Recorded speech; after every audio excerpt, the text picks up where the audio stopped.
Mes chers compatriotes, mesdames et messieurs, la liberté d'expression, de la diffusion des idées et de la pensée et en filigrane, la liberté du choix politique sont manifestes dans la Déclaration des droits de l'homme et du citoyen du 26 août 1789 et dans la Déclaration universelle des droits de l'homme du 10 décembre 1948 qui dispose à l'article 19, je cite, « Tout individu a droit à la liberté d'opinion et d'expression, ce qui implique le droit de ne pas être inquiété pour ses opinions et celui de chercher, de recevoir et de répandre, sans considération de frontières, les informations et les idées par quelque moyen d'expression que ce soit. » Fin de citation. Ces idées sont reprises et consignées dans la Constitution de la République du Congo du 25 octobre 2015, notamment à son article 25, alinéa 1, qui dispose, je cite, « Tout citoyen a le droit d'exprimer et de diffuser librement son opinion par la parole, l'écrit, l'image ou par tout autre moyen de communication. La liberté de l'information et de la communication est garantie. Elle s'exerce dans le respect de la loi. » Fin de citation. Ici est mis en exergue un levier très important de la vitalité des États modernes dans un système démocratique, le quatrième pouvoir, celui de la presse et des médias. Dans ce système, la vie des institutions et des diverses strates qui constituent l'État est ponctuée par des mutations à travers des élections, où les médias sont en première ligne pour la construction, la consolidation ou la défection des opinions. Mesdames et messieurs, c'est entre autres motifs pour lesquels, en cette année 2019, l'UNESCO confronte les médias de manière générale et le journalisme en particulier à l'épreuve de l'un des fléaux majeurs qui mine ce secteur, qui depuis quelques années va grandissant et qui, si l'on y prend garde, pourrait plomber pour longtemps ce secteur, la désinformation, les fake news. Ainsi, le thème retenu cette année pour célébrer la liberté de la presse dit, je cite, « Les médias pour la démocratie, journalisme et élections en temps de désinformation. » Fin de citation. En effet, depuis un peu plus de 2 décennies déjà, le secteur de la presse a connu un tournant qui l'a totalement transfiguré. L'Internet et le numérique ont apporté de nouveaux médias avec de nouveaux métiers et de nouveaux outils impliquant de nouvelles techniques de production et les nouveaux modes de transmission et de diffusion de l'information. Cette nouveauté impose des défis et des enjeux nouveaux. Mesdames et messieurs, des enjeux, oui. Il s'agit entre autres de la nécessité d'instaurer une nouvelle gouvernance du secteur des médias qui doit être adaptée au contexte actuel, au plan technique, socio-culturel et politique.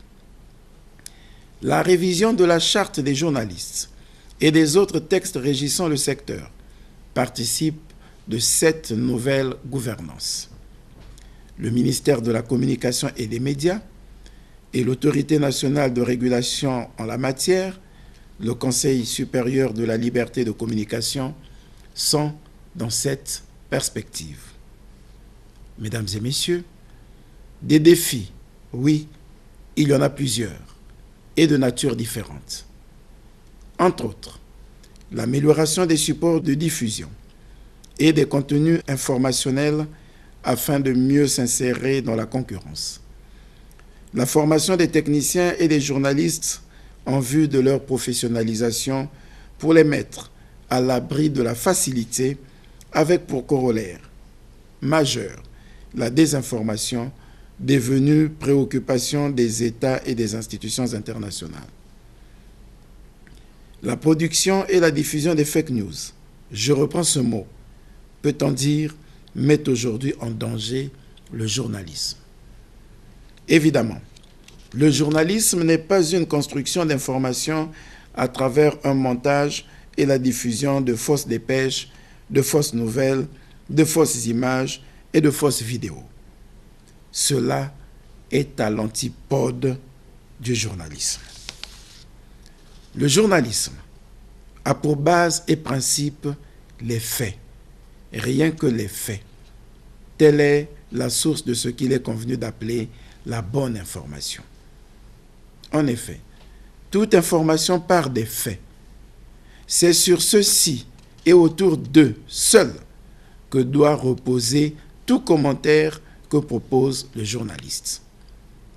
L'enjeu ici étant la crédibilité de l'information et la responsabilité du journaliste dans le respect de la déontologie, de l'éthique et de la méthode relative au métier. Le citoyen averti et le journaliste professionnel savent que c'est à partir de là que peut être atteint l'objectif principal, celui de mettre à la disposition du public des outils nécessaires de formation par l'information afin que celui-ci soit en capacité de mieux opérer ses choix, notamment en période électorale et de manière générale, prendre effectivement part au débat de l'actualité nationale et internationale dans l'espace qui est le sien au plan politique, économique et socioculturel.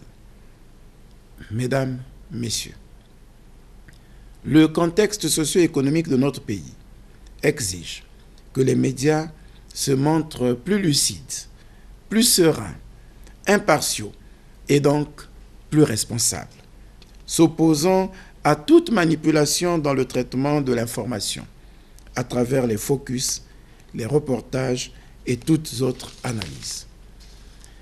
La communauté internationale, ayant pris à bras-le-corps le problème de la désinformation, le ministère de la Communication et des Médias, avec l'appui technique de l'UNESCO, organise dans les prochains jours un atelier à l'attention d'un grand nombre de journalistes et techniciens de notre pays sur les fake news, afin de doter ces professionnels des outils qui leur permettent de procéder au fact-checking et les inciter à plus d'autorégulation pour le bien des publics et l'avenir des métiers des médias.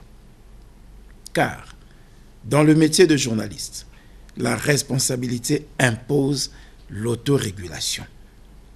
Dans notre société d'aujourd'hui, où est décriée la perte de certaines valeurs, une presse responsable sait s'autoréguler afin de ne pas apparaître comme un élément de discorde, vecteur d'inquiétude, de traumatismes moraux et de troubles sociaux. L'autorégulation doit s'imposer aux professionnels des médias comme une vertu pour une éthique de la responsabilité. Dès lors, à vous, mesdames et messieurs les professionnels de la communication et des médias, je saisis cette occasion pour, une fois de plus, au nom du gouvernement de la République, vous rendre un hommage appuyé, vous féliciter pour votre action au quotidien et vous rappeler encore à faire preuve de plus de professionnalisme dans l'exercice des différents métiers de votre secteur. Pour un journalisme effectivement professionnel, responsable, citoyen et engagé, il est nécessaire que le respect de la charte et la déontologie des métiers de votre secteur soient des impératifs catégoriques dans votre exercice. Des médias libres, professionnels et responsables participent de la consolidation de l'état de droit, de la démocratie et de la construction de la nation. En cela, ils sont un facteur de développement et de l'humanisation des populations. Vive la liberté de la presse et des médias, vive la République, je vous remercie.